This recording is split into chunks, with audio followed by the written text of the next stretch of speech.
So on the 4th of July, I often make a cake to celebrate, but then my Canadian viewers will ask me why I didn't make a Canadian cake since I'm Canadian. So today, we're gonna battle. Favorite Canadian cookie versus a favorite American cookie. And no, it's not Oreo, I've already done that. Pay attention. I wanna see which viewers show up. So if you're American, drop an American flag in the comments. If you're Canadian, drop a Canadian flag. And if you're from anywhere else in the world, then drop your flag below and let me know if you can find these cookies wherever you are. I bet you no one can find the maple cookies. So let's start with the maple cream cookie. The first thing I had to do, you'd be so proud of me, Orhan, I had to make 2 templates and I freehanded them. And no, I didn't try to put 2 cookies in our printer and photocopy them. I wouldn't do that. That's ridiculous because I don't think it would work.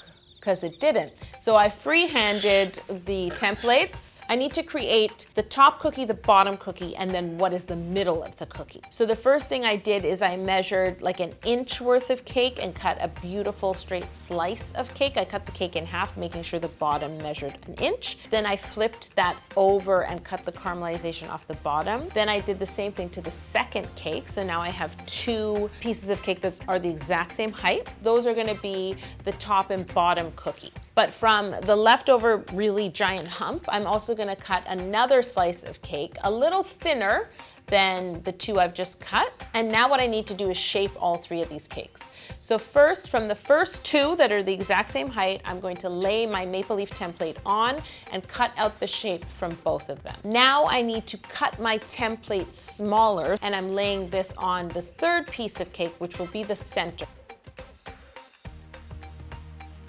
Now I'm gonna do the same with my peanut cake. I removed it from the pan, and with the main part, I'm cutting it in half down the middle, and then I'm going to rest my peanut template on top and cut a top and bottom cookie from each half of the cake.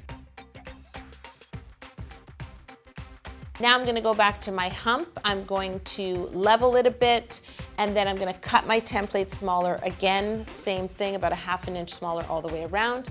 Lay it on top of this thinner cake and cut out that center piece for the cookie. I love this cake so much. I love the flavor of it. Obviously, it's perfect for making a Nutter Butter cookie, but you can see even as I'm working with it, even though both my cakes are cold from the fridge, this one is so much more tender, hence why I never use it in novelty cakes. So now it's time for simple syrup. I'm gonna lay all my cakes out. I am syruping the vanilla cakes with a maple simple syrup. Yum! And then I'm syruping the peanut cakes with just a plain simple syrup. Canadians are winning. Our simple syrup is flavored. Ooh, look at us. It's easy to flavor a cake with peanut butter because you can stick it right in the cake and you'll really taste it, like in my peanut butter cake. But I know people think maple syrup is like sickly sweet, but it actually is a really subtle sweetness. So you can't just pour syrup into cake batter and think it will bake well. So in this case, it's better to impart the maple flavor with the simple syrup. Now I need to crumb coat and chill all these cakes. I have a batch of my brown sugar buttercream, which is delicious on its own, but I'm going to flavor half of it with maple syrup. The fact that it's a brown sugar base really just bumps up the flavor of the maple syrup, and it's the right color for both cakes. Brown sugar simple syrup is the right color. It's similar to the filling. And then for the peanut butter cake, I'm just using it as a crumb coat. I have another question for you guys. Are there any cookies I'm forgetting about that deserve to be caked? Let me know. Why do I feel like the Australians are gonna come through and tell me that it's Tim Tams? Tim Tams look really good. Why did we not make this? When is the Australia Day? Okay, this is where it got tricky. I tried to crumb coat the center of my Nutter Butter cake with peanut butter frosting, but because the peanut butter cake is so fluffy and now it's like a little saturated with the simple syrup, the frosting is so tough, it was ripping the cake apart. So what I ended up doing is just really working my frosting, softening it, putting it in a piping bag, and I used the piping tip that's like a little curve, and I piped the frosting all around the side of the center of the Nutter Butter. And then I put it in the fridge to allow it to like set up and stick to the cake. And after that, I smoothed the frosting by heating my spatula with the help of Bernadette, and I smoothed the crumb coat of the frosting. I think these could be beginner cakes. I'm really trying, guys, really trying. I need to go back and I need to ice all these cakes. So we're gonna return to my maple leaf cream cookie. I'm going to ice all 3 parts with the maple brown sugar buttercream. And then when I ice the center, so I had this brilliant idea, Orhan. I cut one of my inventions smaller, thinking I'd use this tiny invention and like curve it in my hand and keep the curve. Yeah, that didn't work at all. I could barely hang on to this and I can't curve it tight enough. What I did is, using the piping tip, I'm gonna do the same, but with the maple brown sugar buttercream.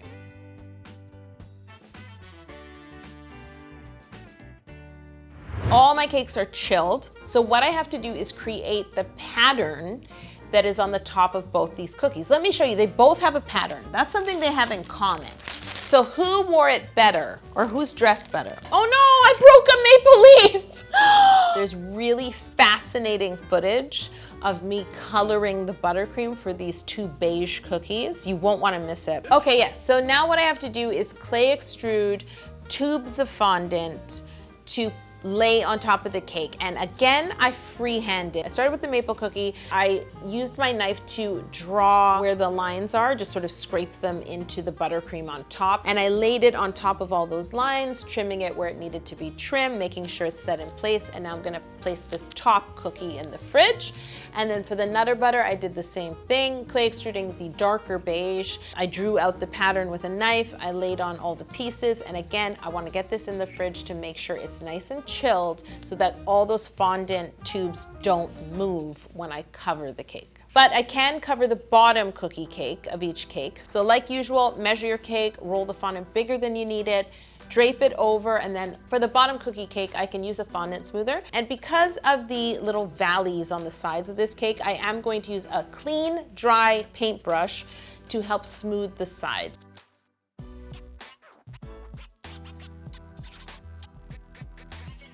Now I can do the same to the bottom of the Nutter Butter cookie, rolling out the darker beige, laying it on top. Again, just like icing, this cake was simpler to cover because there's no valleys.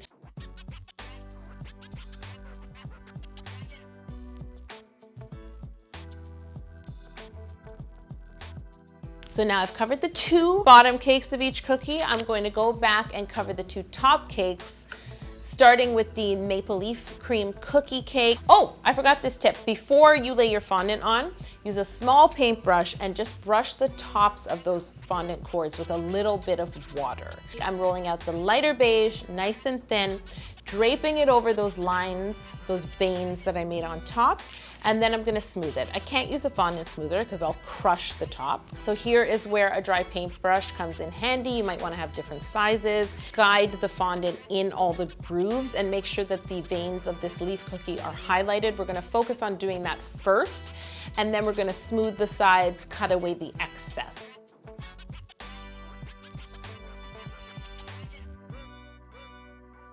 So we're gonna switch back to the Nutter Butter cookie, and I'm gonna cover the top cookie.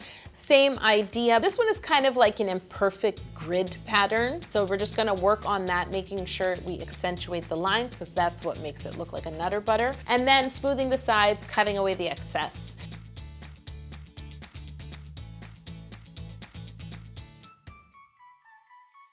Okay, so now this is the fun part. Now I get to assemble these cakes into giant cookies. First thing I'm gonna do is take my bottom maple leaf cookie and I'm going to flip it over so the fondant side is down.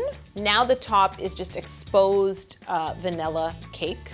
So I need to just quickly crumb coat it with some maple brown sugar buttercream. And this is because I don't want the cake to dry out. I'm gonna carefully pick up that middle filling part of the maple leaf cookie cake, lay it inside. This is where I get really happy that I decided to pipe all. So I'm gonna take the opportunity to take more maple brown sugar buttercream and pipe it around the outside. And then I'm gonna carefully pick up the top cookie cake with the beautiful veining and place it on top. So now it looks like a sandwiched giant cookie.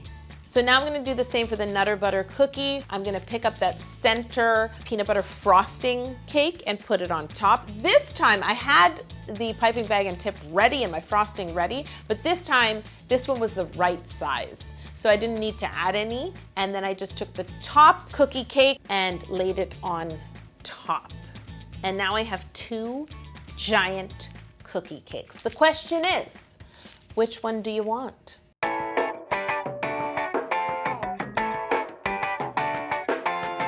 Guess what? I tasted them both. They're both delicious. They're both delicious. What got me is they both taste like the cookie. The maple simple syrup, the maple buttercream. Oh yeah. This is very serious work right now. One moment. Oh yeah. I need your comments, guys. Drop a Canadian flag if you're Canadian and you're voting for the maple cream cookie. Drop an American flag if you're American and you're voting for the Nutter Butter. And remember, I'm not leaving anyone out. Wherever you're from, drop your flag and let me know what cookie I'm missing out on. Oh, this is so difficult, but I think maple won. Surprise! Surprise! Oh, this is refreshing. I'm gonna go sit down. Okay guys, make sure to cast your vote below and fill me in on all the wonderful cookies that I am missing out on. I might need someone to mail me certain cookies if you want to see me cake them. And really it's because I just want cookies. I'll see you next week.